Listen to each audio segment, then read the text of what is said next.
Magandang umaga, magandang hapon at magandang gabi sa mandako ng mundo. Naroon kayo. Siyempre, magandang buhay na rin para sa ating lahat.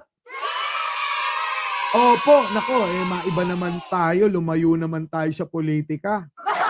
Grabe 'to mga kababayan, ilang beses nang nangyayari 'to na magkaroon ng ganitong pagkakataon na yung mga isda umaahon sa pampang, mga kababayan. Sa iba blessing 'yan, 'di ba? Sa iba blessing 'yan, pero teka muna, kasi